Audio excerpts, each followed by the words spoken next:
আসসালামু আলাইকুম ভিউয়ার। আজকে আমাদের এক কাস্টমারকে আমরা একটি 30 কেভির একটি জেনারেটর সরবরাহ করলাম। সেটার ইনস্টলেশন কাজকর্ম চলতেছে।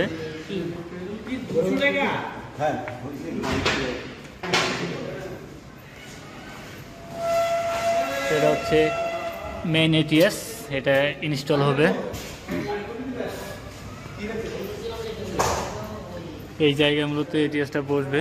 কেবল তার তোর আমাদের টানা হয়ে গেছে, কারণ খালি কেবল টেনে জেনারেটরটিকে আমরা চালু করব। আমাদের সাব এটিএসও ইনস্টলেশন ডান হয়ে গেছে।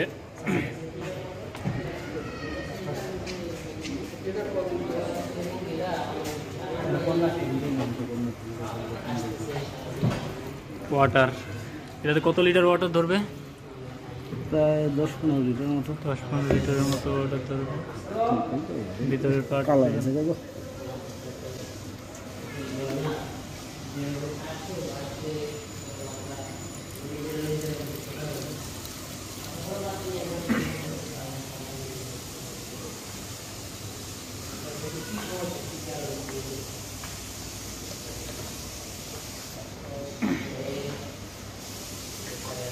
জেনারেটরের কন্ট্রোলারের নাম হচ্ছে নিবে। হ্যাঁ,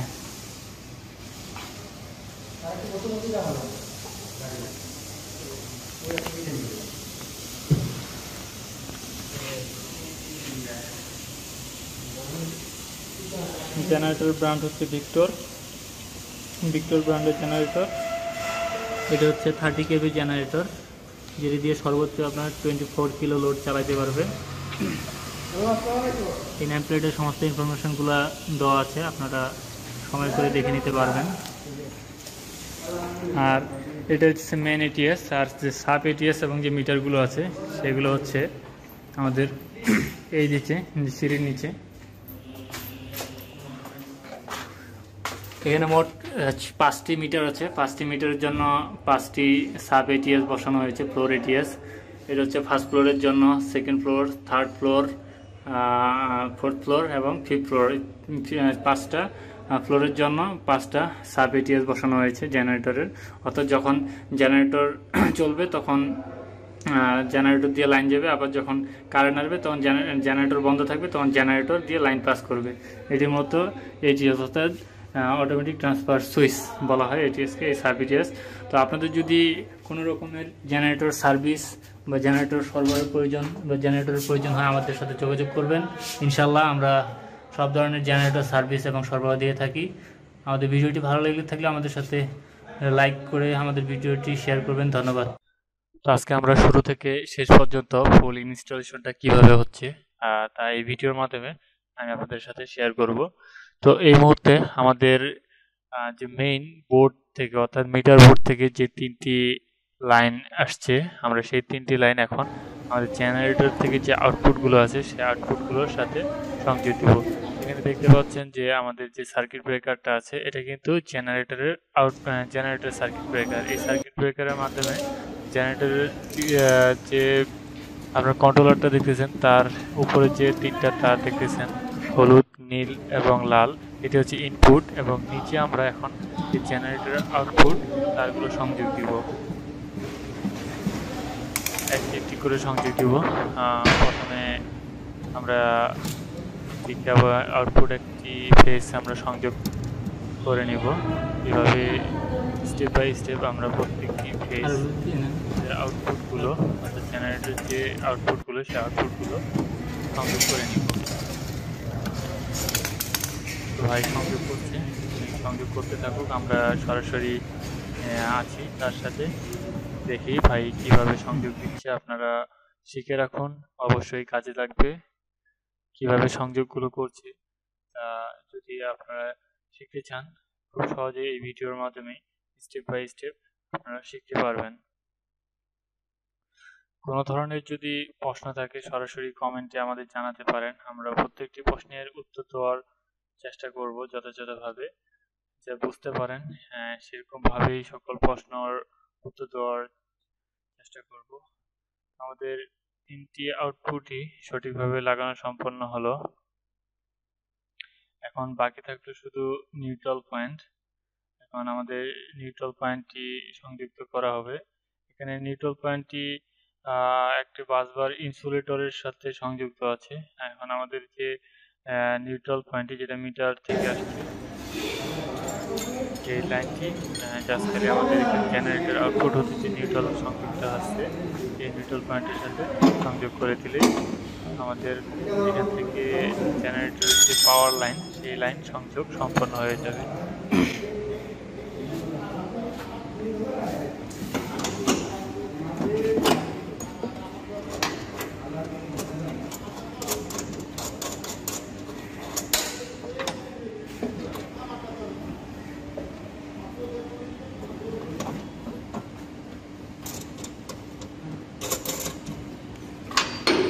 এই নাটগুলোই ভালো, ওয়াশারের মতো আছে ফেরানে।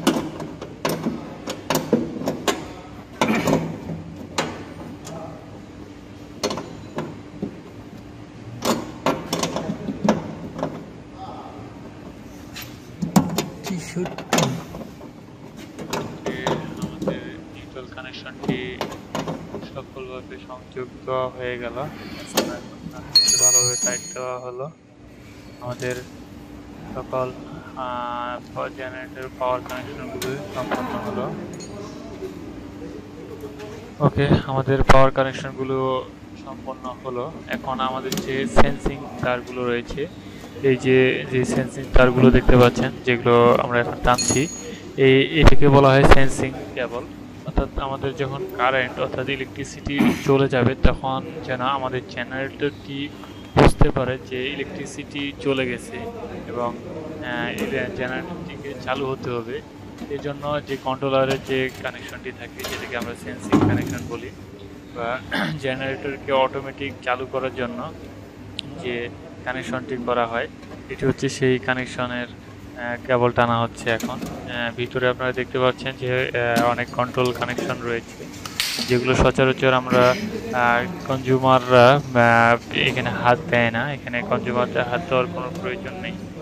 আর এখানে কন্ট্রোলারের ভিতরে যেগুলো রয়েছে, এখানে মোট 5টি সার্কিট ব্রেকার রয়েছে। এটি হচ্ছে সেই কন্ট্রোলারটি যেটি পুরো জেনারেটরের সিস্টেমটিকে কন্ট্রোল করে। এখানে এই ডায়াগ্রামগুলো দেখতে পাচ্ছেন জেনারেটরের এবং পাওয়ার সোর্সের এবং অন্যান্য যে কন্ট্রোলারের যে কানেকশনগুলো রয়েছে। এখানে অনেকগুলো কানেকশন, অনেকগুলো কেবল এসে সংযুক্ত হয়েছে, যা আপনারা খুব সহজেই বুঝতে পারবেন না যদি আপনার ভালো জ্ঞান না থাকে জেনারেটর সম্পর্কে। তাহলে এই কন্ট্রোলার কানেকশনগুলো আপনারা সহজে বুঝবেন না। কন্ট্রোলার কানেকশনগুলো ভালোভাবে বোঝার জন্য অবশ্যই আপনাকে হাতে কলমে কাজগুলো করতে হবে, শিখতে হবে। তাহলেই কেবলমাত্র আপনারা এই কন্ট্রোলারের যে কানেকশনগুলো আছে সেই কানেকশনগুলো শিখতে পারবেন। এছাড়াও ইউটিউবে অনেক ধরনের ভিডিও আছে যেগুলো কন্ট্রোলারের উপর বেস করে অনেকেই তৈরি করেছে। আপনারা চাইলে সেই কন্ট্রোলার ভিডিওগুলো দেখতে পারেন এবং সেখানে যে ড্রয়িংগুলো আছে সেই ড্রয়িংগুলো তাদের কাজ করে সেগুলো তারা সুন্দরভাবে এক্সপ্লেন করেছে। আপনারা চাইলে সেখান থেকেও কিন্তু আপনারা খুব ভালোভাবে হাতে খড়ি করতে পারেন। যাই হোক, আমরা এই মুহূর্তে সেই কন্ট্রোলিংগুলো এখানে বিশেষভাবে কোনো কিছু উল্লেখ করব না। তো ভাই এখানে এখন যে সেন্সিং কেবলগুলো আছে সেই সেন্সিং কেবলগুলোকে নিয়ে যাচ্ছে, নিয়ে এখন কন্ট্রোলারে কানেকশন করবে। তো এখানে মোট তিনি 5টি তার টানবেন। যেহেতু এই কন্ট্রোলারের সাথে একটি চার্জারও আছে, যেটি এই জেনারেটরের সাথে যে ব্যাটারিটি আছে সেই ব্যাটারিটির একটি চার্জার এই কন্ট্রোলারের সাথেই, কন্ট্রোলারের পাশেই উপরে দেখুন, একটু যদি উপরে খেয়াল করেন, যে উপরে এই যে সার্কিট ব্রেকারের উপরে যে একটি কালো অংশ আছে সেই অংশটি কিন্তু চার্জার। আমি দেখাচ্ছি আপনাদেরকে, আমি স্টেপ বাই স্টেপ দেখাচ্ছি। এই কেবলগুলো কানেকশন সংযোগ হোক, এটা কিন্তু ব্যাটারির সাথে কানেকশন। নিচে যে পয়েন্ট দুইটি দেখতে পাচ্ছেন, এই পয়েন্ট দুটি ব্যাটারির পয়েন্ট। এখানে ব্যাটারি থেকে যে কেবল আসছে সেই ব্যাটারির কেবল, চার্জিং কেবল। হচ্ছে ব্যাটারি চার্জারের পয়েন্টের সাথে ব্যাটারির কানেকশনটা করছে যাতে ব্যাটারিটা চার্জ হতে পারে।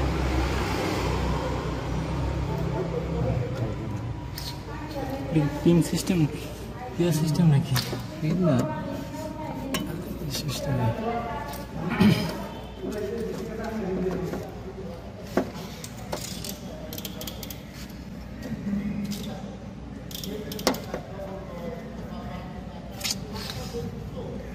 এখানে অনেক ধরনের কন্ট্রোলিং কেবল রয়েছে, যেগুলো জেনারেটরের বিভিন্ন অল্টারনেটর, তারপরে আরো অনেক কিছুর কন্ট্রোল কেবল এখানে আসলে রয়েছে, যেগুলো এই মুহূর্তে আমি আপনাদের সাথে নিজেও এক্সপ্লেন করতে পারবো না যে আসলে এত কেবল কিসের রয়েছে। তাই আমি আসলে এখানে বিস্তারিত তেমন কিছু বলতে পারছি না। তবে আপনারা যখন একটি নতুন জেনারেটর আপনারা ইনস্টল করবেন, সেখানে আপনাকে তেমন কিছুই করতে হয় না, সবগুলো ইনস্টলেশন কোম্পানি থেকে করে দেওয়াই থাকে। আপনাদেরকে শুধু তিনটি মেইনলি কাজ করতে হয়। একটি হচ্ছে এই ব্যাটারির কানেকশন, ব্যাটারির চার্জারের কানেকশনটা। প্রথম হচ্ছে আপনার যে আমাদের জেনারেটর হতে যে আউটপুট লোডগুলো নিব, আউটপুট লাইনটা নিব, সেই আউটপুট লাইনের কানেকশন করতে হয়। দ্বিতীয় হচ্ছে ব্যাটারি চার্জারের কানেকশন করতে হয়। তৃতীয় হইতেছে আপনার সেন্সিং কানেকশন করতে হয়। আউটপুট কানেকশনটা হচ্ছে জেনারেটরের হতে আউটপুট পাওয়ার জন্য যে কানেকশনটা করি, সেটাই হচ্ছে জেনারেটর আউটপুট কানেকশন। অর্থাৎ আমার বিল্ডিং এর যে লোডগুলো চলবে, সেই লোডগুলো যাতে জেনারেটর থেকে সঠিকভাবে চলতে পারে, সেই লোড কেবল কানেকশনটাই হচ্ছে জেনারেটর আউটপুট কানেকশন।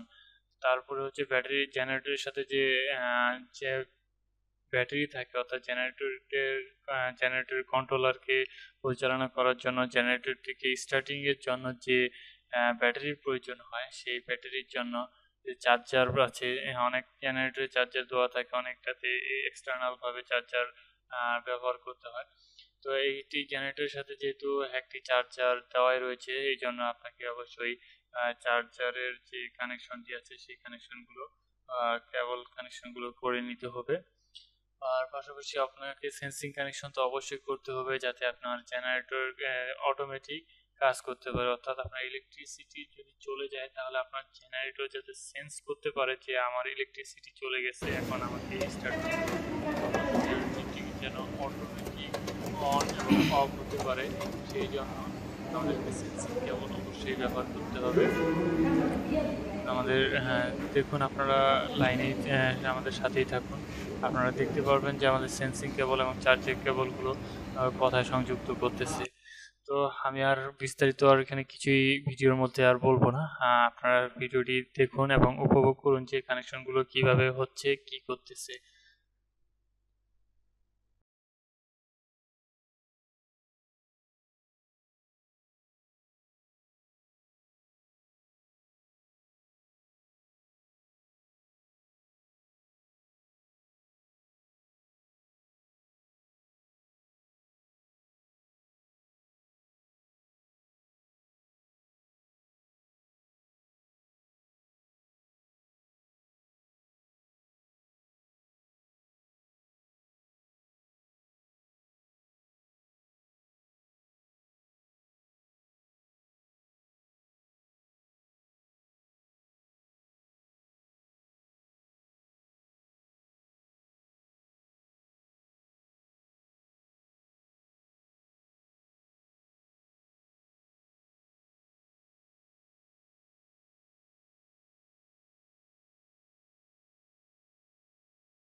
তোমাকে শর্ট করে লোকার